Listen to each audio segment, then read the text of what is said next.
Welcome home to USA Global TV and Radio, a place where dreams take flight, with authentic storytelling, diverse perspectives and meaningful conversations, where global stories unite and bridges are built beyond all borders. Discover world-class education, entertainment, hope and inspiration.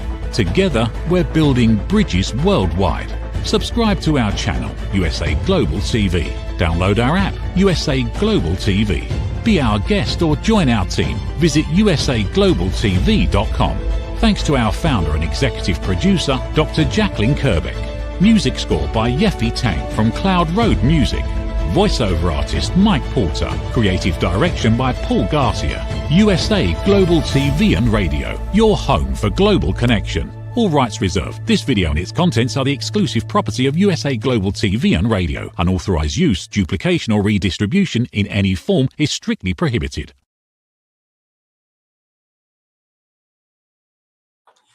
Howdy y'all, this is red.olaughlin. We're on Talking Heads on the USA Global TV and Radio Network. And this is Holy Week, Easter Sunday coming up. And I'm doing something that I have never done before on the show. Most of the time I talk about health and wellness. I go into a lot of details on various aspects of longevity, age-related diseases. Occasionally, I might talk about some business aspect, talk about writing. But I wrote a book last year, in fact, just about a year from now. I wrote a book called Heaven, the Final Destination. And essentially, it was my research and development of how do I get to heaven bypassing purgatory. So let me kind of introduce this thing before I get to my slideshow today. Back, I guess, pre-Vietnam, post-World War II, totally different world in the United States. Everything was pretty much set up that it was the family, the focus. And when you start looking at what has changed over time, about 62%, I think is the last stat I saw, of people in the United States claim to be Christian. And about 1/3 of that Christian group is Catholic. So about 20% of that 60-some percent. But even within that 20%, 1/3 of that actually makes some level to get to Mass on a Sunday. In fact, over 55%, I think, of the United States Americans don't even go to church anymore. It's just one of those things that has changed. So let me go ahead and start my presentation here today. We're talking about how Catholics can bypass purgatory and get to heaven. Well, my focus, and I'm going to add it in my disclaimer now, but I'm going to add it again later. Just because I say this, there's no guarantee because I don't know. But based on everything I've been able to research, I think there's pretty good alignment with the theology of the church. Now, the church is run by men. Lots of things can occur. I think the best advice my dad ever gave me in my life was don't confuse the church with the administration. I was probably in my 40s and I was having some issues with the administration. So once he said that, they're people, they have their foibles, they have a lot of issues, and that was fine. But anyway, so let's get back to our Talking Head show today. We're live streaming on Amazon Fire, Zizzle TV, 360, E360 TV, YouTube, a couple of channels there, Android TV, Apple TV, social media. I have simulcasts on my 2 social media Facebook channels, and there's more. We have podcasts that go out sometimes after the show. But my presentations are for awareness and education. So from this particular perspective, we're looking at religious health today more than anything else. As an author, I've written 8 books. There are 6 there. There's a couple that are one no longer in publication and another one that is unavailable there. But anyway, there are 6 of them.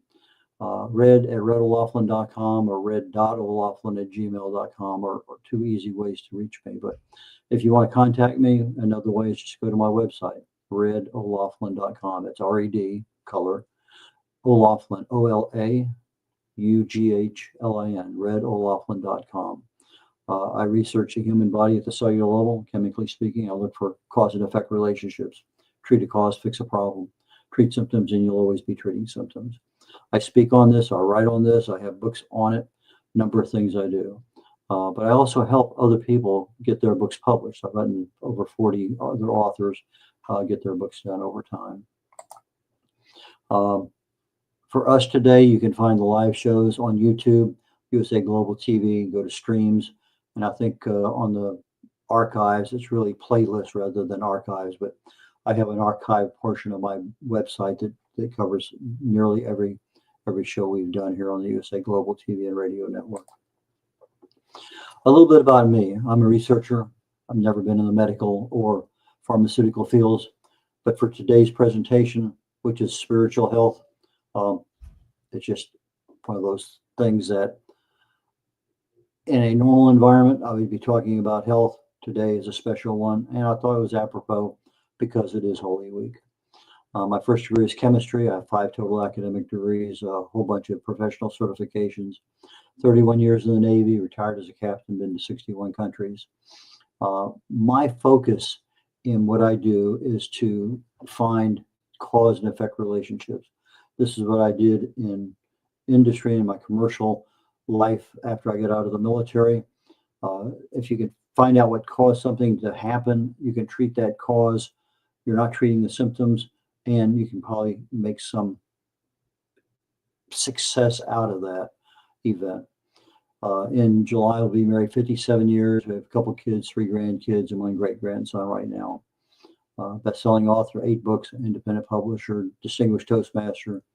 As a writer, I've published in LinkedIn over 1,000 original content articles, and the publication today is for educational purposes only.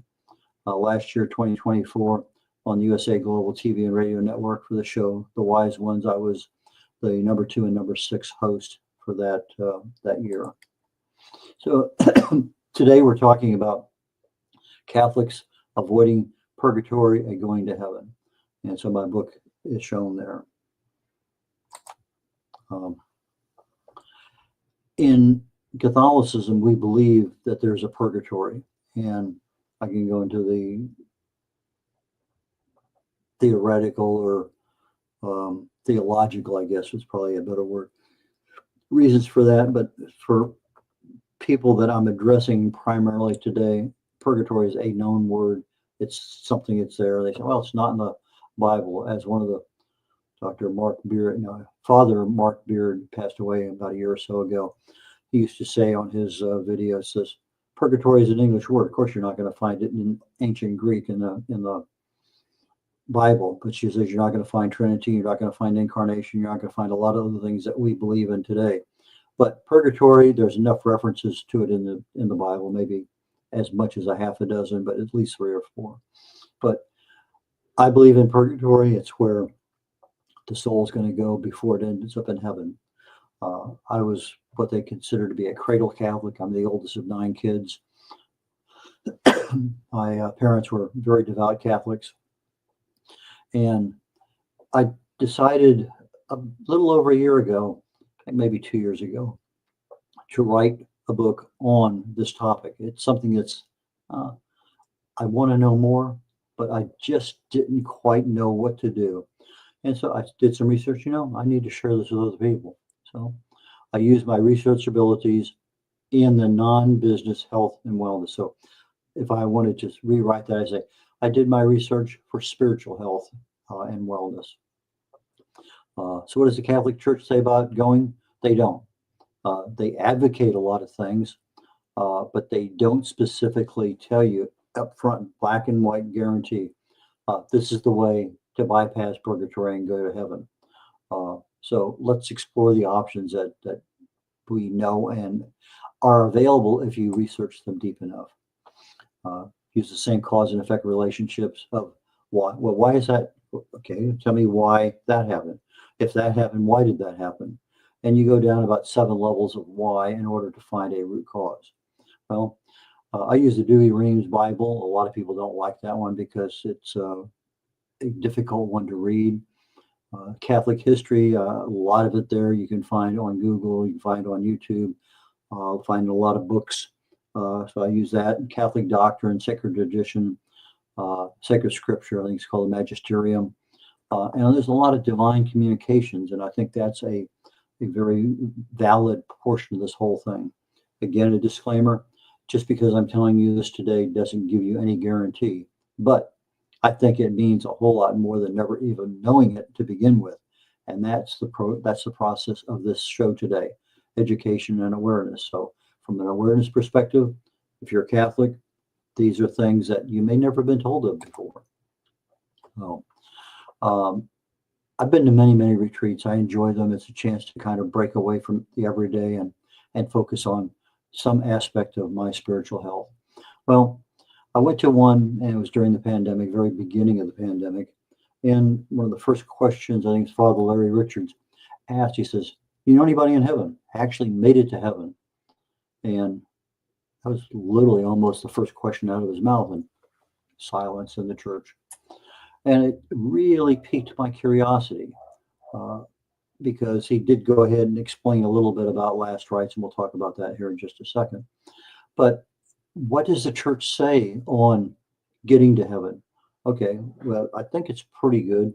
You know, the basic answer is repent, have faith, be baptized, and you live a good life. You obey the commandments, and you participate in the sacraments. And yeah, you probably stand a better than 50-50 chance of making it to heaven. And I think that's a pretty good deal. But there is an intermediary stop called Purgatory that Catholics believe in. And in this intermediary stop, it's a place where some residual temporal punishment due to sin is cleansed, and then you are entering into heaven. So at death, your soul leaves your body, as I understand it, and you stand in judgment, literally, instantly. And you're going to go to heaven, hell, or purgatory. One of those three await. So that is the first part of, okay, I'm dead. Well, what can I do to facilitate avoiding hell? That's obviously a major concern. But okay, fine, I can make it to heaven, but I really don't want to spend much time in purgatory if I can avoid it. Why? I would prefer not to. I'd rather live my life on earth a little bit better than not. So they tell you in Matthew, and this is the only reference I'm going to give you into the Bible, 7:7, ask and receive. I think we've all heard that before. If you don't ask, you're not going to receive anything. So are you, in your daily prayers, are you asking, pray for a happy and a holy death to gain heaven without purgatory? Is that something that you can easily be asking for on a daily basis, or even you doing daily prayers? I don't know. But I think if you're asking, it's something you're expecting, it's something that's going to change your mindset a little bit, and it absolutely doesn't hurt. Okay. But we do know that the sacrament of baptism, if you were to be baptized and died immediately, the teaching of the church is you're in heaven. There's no purgatory, because baptism eliminates all previous sin and any stain associated with it. Okay. So there's this thing called the last rites. And Father Larry Richards was saying, you administer the last rites to somebody, there's a certain process you go through with reconciliation, confession for those who are not familiar with that term, Holy Communion, a couple of little things, but the last rites gives you what's called an apostolic pardon. It grants you a plenary indulgence. I'm talking about plenary indulgence very quickly. But this is a little bit different because it's an apostolic pardon. The actual pardon is similar, almost identical to that of baptism, that it wipes out all traces, all stain of sin, and any associated punishment that has to be associated with it.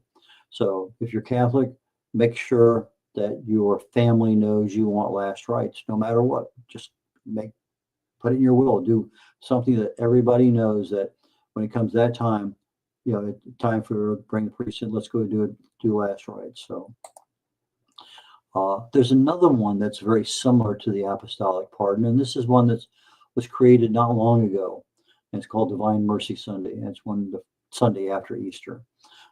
It's very similar to the apostolic pardon, what they call equal to baptism.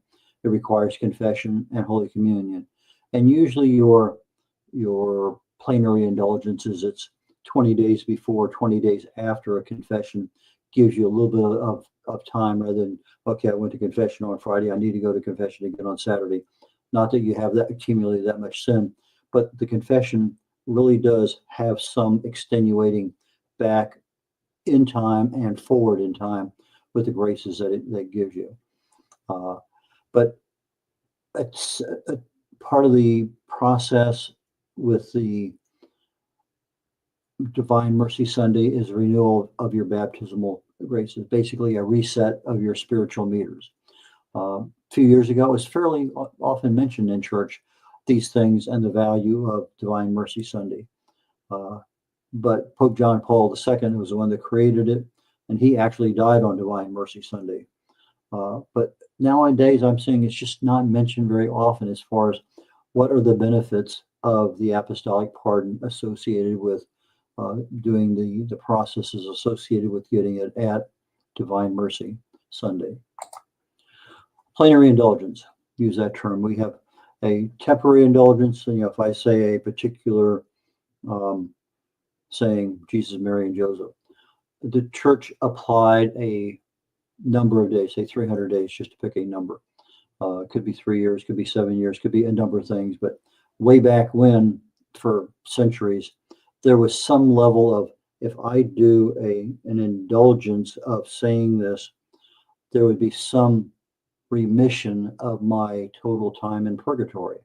So if I said this 10 times a day, 10 times 300 is 3,000, I would end up with 3,000 less days in purgatory in advance by doing this. So you have a temporary indulgence, a partial indulgence, what it's called. But then you have the plenary indulgence. And plenary is a little bit more than the other one. In this particular case, you have to do some function of a list of things. One of the things we do on a daily basis is, say, a family rosary. Well, that's one that gives you a plenary indulgence. There are a number of them, look it up, and okay, you can do that, you can do this, you can do this. There are a number of things there that allow you as a Catholic to earn a plenary indulgence. The plenary indulgence fully removes the temporal punishment of sin. If you might have this on another slow, but the typically way it was explained to a 5 to 10-year-old was, you're outside, you're playing baseball, you hit a ball, it breaks a window in the neighbor's house. Okay. The neighbor says, you're forgiven, no problem, I understand your kids. Well, you're forgiven. You go to confession and be forgiven. But somebody has to pay for the broken window and the labor and everything to make that new again. That's that temporal punishment of the sin. Well, in the plenary indulgence, that temporal punishment, the broken glass, the replacement glass, the labor, all the rest of that stuff, to make it whole again, is what you're literally doing in purgatory. Is your soul is being punished for the temporal punishment of the sins that you've accumulated over time that were not forgiven by confession or plenary indulgences or whatever. But when you get a plenary indulgence, you can only apply it to the living yourself only, or any deceased person. And it's only once per day. Now, I can do a plenary indulgence in the morning, and if something happens to me, I can have an apostolic indulgence or that apostolic pardon later on that day, because it's literally two different things. But you have to say the Apostles' Creed, you have to go to confession, usually within a 20-day window before or after communion, and then there's certain prayers they say to the pontiff's intentions. So there's several things that when you get a plenary indulgence, you have to perform a certain act. You have to make sure your confession was in 20 days, or you're going to be going to confession in 20 days, that you go to Holy Communion, that you offer usually Hail Mary, Our Father, Glory be to the Pontiff's intentions. You say the Apostles' Creed because now you're basically reciting what your belief is in the Catholic Church. And then you can donate this plenary indulgence to a deceased member or give it to yourself. Now, one thing I didn't realize, and I just saw literally this week, was each line in the Apostles' Creed comes from an individual apostle. So if you're interested in finding out which line, which apostle chose to create the Apostles' Creed. This is probably back about the year 40, and the Blessed Virgin Mary was the one that coordinated this. But pretty interesting evolution of that particular prayer, and the fact that it was a predecessor to the Nicene Creed, which is a more definitive creed of what the Catholic Church believes in. Another way that is a closer way of saying, okay, do this and we can bypass purgatory. But 9 First Fridays, this is something that 9 First Fridays in a row, you go to Mass, you go to communion. It's for your intention is for reparation of sins. And the Lord granted what they call the grace of perseverance by doing this. In other words, you're not going to die in disgrace without receiving sacraments. Well, that implies right now some kind of relationship between my soul at death and my soul getting to heaven. So if I'm receiving sacraments, and one of the sacraments is the last rites, if I get that particular sacrament, okay, fine. I'm probably a very happy camper at that last instance of life. So 9 First Fridays, I've tried it several times. I've done it a couple times. It's difficult, not easy, too many distractions in life. But it's something that's there. And again, it implies a link between death and heaven without purgatory. Guaranteed? No. But probably more than likely. Okay, there's another one, 5 First Saturdays, and this requires a bit more. Mass, confession, communion, recital of a rosary, and reflection of the mysteries on the rosary. And it's usually for about 15 minutes. And the intention is to make reparations to the Blessed Virgin Mary. Not explicit in the research that I did that says you do the 5 First Saturdays, and you'll have the graces necessary to transition to heaven. You can get to heaven, but it doesn't really say anything about purgatory. But does it hurt? No. So I've done that one time. Don't ask me why, only once. It's just very difficult sometimes to get all my Saturdays put together. As I tell people, I have 6 Saturdays and a Sunday every week. And most of the time, I don't even know which Saturday it is, but it's just part of being retired. Okay, if I were to take my tie off, you would see that I'm wearing what's called a brown scapular. And this is a traditional promise. It goes back 1,000 years, probably, maybe more. But the original scapular was worn by a particular religious group. It kind of got expanded a little bit and then expanded greatly after that. But the teaching of the church was that the wearer of the brown scapular will not suffer eternal fire. So I say, hooray, I can at least know I'm not going to one of the 3 options immediately upon death. So if I can not suffer eternal fire or hell, then that to me is an exceptionally good deal for wearing a scapular. Again, not explicit, but helpful, and especially on that one option you have at death. I look at our physical life and our spiritual life very similar. When we're young, we're bulletproof, in our teenage 20s, even up to our 30s, and we do anything. We eat anything. We don't age. Everything lasts. But when we were 6, 7, 8 years old, our religious health was pretty strong. And all of a sudden, I get into those teenage years, things start to wane a bit. I get into my 20s, and what didn't wane in my teenage years is probably gone. And it's not till you get older that all of a sudden, now I want to know, how can I avoid Alzheimer's? How can I avoid heart disease? I want to know how I can improve my health in my 50s, 60s, 70s, and beyond. But at the same time, as I start getting up there, I start saying, maybe I ought to be paying more attention to my spiritual health also. So I start saying, well, I'm bulletproof back here, and maybe my bulletproof as a spiritual life was really a decade earlier. But as I get older, a lot of things kind of go into the weeds, and then they come back. And this is just an observation over time. It's like if you see your parents, in their 50s, they're pretty good. 60s, they start to slow down. 70s, they're really slowing down a lot. But between 75 and 85, what I've seen, and it's just not only my parents, but many of the people, all of a sudden you catch something or something happens to you, and you might be right here on your health, and then all of a sudden you're down a step, and you never quite get back up to here. So you're here, something else happened, something else happened. You never get back to where you were. So your level of immunity just can't take you to the where you were, and so you keep sinking, sinking, sinking. And if you end up with something like Alzheimer's or cardiovascular disease or some other age-related issue, it's just really hard to overcome it because we can't. So all of a sudden our mind's saying, well, maybe I need to say the rosary more often. Maybe I need to go to church. Maybe I need to do this.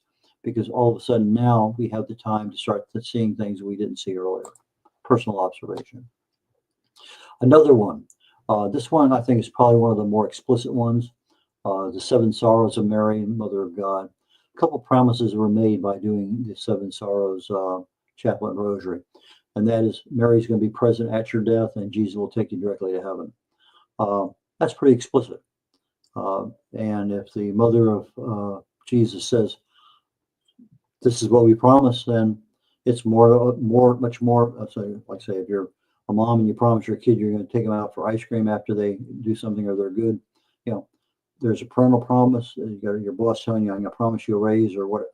We have different levels of promises, but when you have a promise at this level of spirituality, I would tend to say it holds a lot of water. I really believe so. So that's something to look at. Seven Sorrows Chaplet or Seven Sorrows Rosary, dedicated to the Seven Sorrows, and the two promises. Mary's going to be present at your death, and Jesus will take you to heaven. Okay, that says, not taking you to purgatory, taking you to heaven. One of my favorite people, Saint Bridget of Sweden. Now, there's a Saint Bridget of Ireland that some people know about. Saint Bridget of Ireland actually changed water into beer. There's, I think, another saint that did the same thing. But Saint Bridget of Sweden had many, many, many conversations with Jesus. And in the process of these conversations, two things came out of it. 15 prayers daily for 1 year. And these take a little bit of time, maybe 15, 20 minutes. My wife and I did this 10 years ago. We're doing it again now. But there's a checklist of 15, 20 things that you do this, and this is our explicit, Jesus' promise to Saint Bridget. You do this, and this is what happens. Boom, boom, boom, boom, boom. But it includes a lot of issues with your lineage. So look up Saint Bridget of Sweden, 15 prayers, and you'll be amazed that if you do this every day for a year, there's some very, very, very explicit promises with regard to your eternal life. But there's another one. It's much simpler, about 5 minutes or less. And it says 7 prayers daily for 12 years. 12 years is a long time. I'm 78 now, so that means I'll be 90. But the caveat is, if I start it now and I die in 2 years, I haven't made my 12 years. But the mere fact that I've kept it up with the intention of doing 12 years, then that's a guarantee for me based on the research that I've done. And in this particular case, there's a very explicit promise of heaven and even more explicit exemption of purgatory. Not only do you enter heaven as if you had been martyred. So you're at a different level in heaven than somebody who did not do this particular 7 prayers daily for 12 years. So that's one that is, it's a little difficult, but once you get in the habit of doing it, it's not a difficult habit to maintain. Getting toward the end here. Every little bit helps. If you're going to church, the third of you who go to church on a regular basis, go to Mass, offer your Mass up for the souls in purgatory. I started doing a lot of research recently on what happens in purgatory, what can they do for you, what can we do for them. A lot of good information out there. There's one particular one with 2 nuns that used to be in the same nunnery, not monastery, I guess nunnery for right now. And one of them had conversations with a nun in purgatory, and lots of questions were answered over time. And it's just, okay, that's pretty interesting. A lot of saints, not a lot, more than a couple saints have had the pleasure of actually visiting purgatory and reporting back on what they see. Lots of information out there. So if you're interested, spend some time, look it up. The souls in purgatory are there at your disposal. They can pray for you, but they can't pray for themselves. So they're dependent on you to get them out of heaven, out of purgatory. They know they're going to heaven. They bypassed hell, but it's one of those things that they got to put the time in. Reconciliation, a lot of powerful graces associated with confession, adoration, again, time to reflect, time for guidance, a lot of daily prayers, and a lot more value when they're done with the family. And I'm not sure I have another one after this. I think this is probably the last slide. Three things that I thought were interesting in my research. Some things that I was never told in grade school way back when, never told as part of any retreat. But in the process of trying to find information with regard to how can I get to heaven bypassing purgatory, I found a couple significant miracles in recent decades, particularly at the end of World War II. An atom bomb was dropped on top of Hiroshima, another one dropped on top of Nagasaki. Well, in Hiroshima, literally hundreds of yards from dead center, there was a Jesuit church. That morning, there were 6 or 7 Jesuits praying the rosary when the bomb was dropped. Every one of them survived. Every one of them had no problems with eyesight, no problems with hearing, never had a single skin issue with radiation poisoning. They were able to help tons of people and never acquired radiation sickness from being out in the city after the bomb dropped. I think the oldest one lived about 40 years after that particular bombing. Same thing happened in Nagasaki. I think they were Franciscan, but about a half a dozen people survived, never had any health issues, never had any problems with helping the locals put things back together, and lived the rest of their lives. Here you are, a couple 300, 400 yards from dead center on an atomic bomb, and you're walking around as if nothing happened. And somebody had to be looking out for someone. Yeah, the church was, the windows were blown out, doors missing, all sorts of stuff, a lot of damage, but the people survived. How did that happen? Well, now you're starting to get into miracles. And so I actually knew this one before, but Yusef Anton Maklov, he's also known as Saint Charbel. And he's a Lebanese monk, no longer with us, but he's been accredited with officially 33,000 plus miracles. Some researchers say 80,000. One video I looked at saying they are so backlogged on testimonial evidence of miracles that they're processing 5,000 a month and they can't keep up. So you have Saint Charbel, who people pray to for health, for other reasons, don't even have to be physically present in Lebanon in order to gain the miracle that he has. So if I'm looking at something to substantiate, there are spiritual health. I have promises from the spiritual leadership, from God, from Mary, from Jesus, that I want to get to heaven. I want to bypass purgatory. Well, like I say, I wrote a book, and the book gives you all the references that I have, talks about everything I did, a lot more detail than I did today, gives you my perspective on it. And I think it's something that, as a Catholic, we just don't get enough of this kind of education. Certainly no awareness of it whatsoever, and that's one of the easiest things to do. Had the priest not asked the audience in our church, do you know anybody who actually made it to heaven? Well, you kind of hope you do, but until he says, well, if your parent, if your sister, whatever, had last rites, the church says this sacrament by the apostolic pardon will gain them entry into heaven directly, no purgatory involved.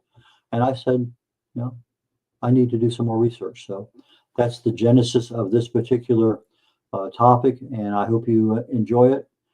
Next week we'll be back with our regular health and wellness thing, but today we're looking at religious health, and I think that's part of a major balance in your life with your emotion, your mental, your physical, and your spiritual life. So you all have a great time, and I look forward to seeing you next week. Take care now. Bye. Meet Red O'Laughlin, TV show host, presenter, and author. Howdy y'all, Red O'Laughlin here. I'm a TV host on the USA Global TV and Radio Network. Red has 3 weekly shows every Thursday. I've been a TV host now with USA Global probably maybe just a little over 3 years. Probably, I know for sure 250, 300 shows. Join Red on the Corner Bookstore.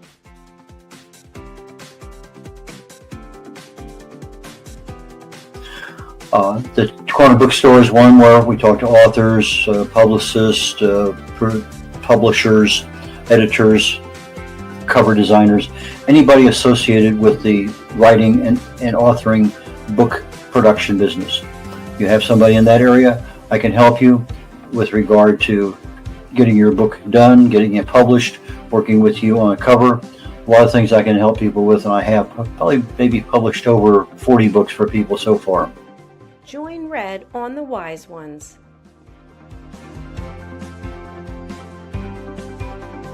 On the Wise Ones, I'm looking for entrepreneurs, business owners, people who have wisdom, lessons learned over time that they can share with others. So please go to usaglobaltv.com, sign up, and join me there.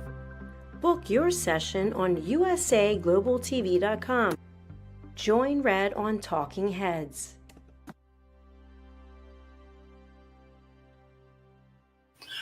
On Talking Heads, I take my experience. I fell in love with chemistry many years ago, got a degree in it, got an invitation to Vietnam, never practiced chemistry per se, but I did get a chance when my wife was going through chemo to get back into the chemical end of things. I started looking for cause and effect relationships. I had been working at a company doing cause and effect analysis on failures in the field on various products that we made. So I said, why not look at the cellular structure in the body? The chemicals are chemicals. They do certain things. So I take my knowledge of chemistry and research. I write about it. I speak about it. I have over 1,000 original content articles on LinkedIn, most of them dealing with some aspect of health or wellness. I speak on that topic quite often, and the Talking Head show is one that I concentrate my knowledge of health and wellness on in order to help people. Red is a distinguished Toastmaster. As a distinguished Toastmaster, I help people get their speeches developed. The presentation is something that I critique all the time with Toastmasters. It's one of those skills that I have. I can easily help you on that one. So from a position of writing, publishing, book coach, speaking, and being a keynote speaker at an event or virtually, depending on how things work out. But those are the things that I can help people with, and I have 3 shows every week here on the USA Global TV and Network, and please join me when you can. Appreciate it. Bye now. Here are some of the books that Red has written and published. Contact Red at red.olaughlin.com. Thank you, viewers and listeners of USA Global TV and Radio, for joining us today. We're honoured to have your time and attention as part of our global community. At USA Global TV and Radio, we believe in the power of authentic conversations, meaningful connections, and creating a world of possibilities together. Want to be part of something bigger? Join our team of elevated listeners at usaglobaltv.com, a space where your voice matters and your ability to listen transforms relationships. Stay connected with us across all our platforms for thought-provoking discussions, expert insights, and empowering stories. Subscribe to our channels at youtube.com/c/USAGlobalTV. Follow us on social media and explore the endless opportunities we're creating for growth, learning, and inspiration. Together, we're not just broadcasting, we're building bridges and changing lives one conversation at a time. For inquiries, contact us at info@usaglobaltv.com. Music by Johnny Dies. Produced by Executive Producer and Director Dr. Jacqueline Kerbeck. Voiceover by Mike Porter. Creative Direction by Paul Garcia. All rights reserved. Copyright 2025. Visit usaglobaltv.com to view our full terms and conditions.